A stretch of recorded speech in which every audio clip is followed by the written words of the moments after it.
బన్నీ బంగారం, బన్నీ బంగారం, బన్నీ.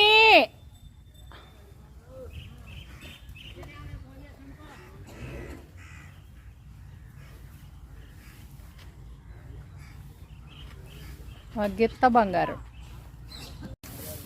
ఎగరమాక, కాలు నొప్పితో ఉన్నావుగా బన్నీ.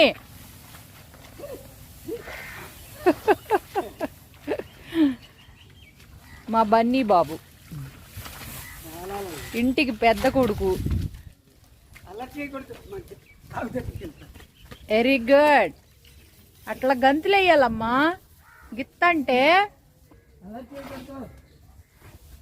చూసారండి మా గోమాతకు మొట్టమొదటిగా పుట్టిన గిత్త మా బన్నీ బాబు.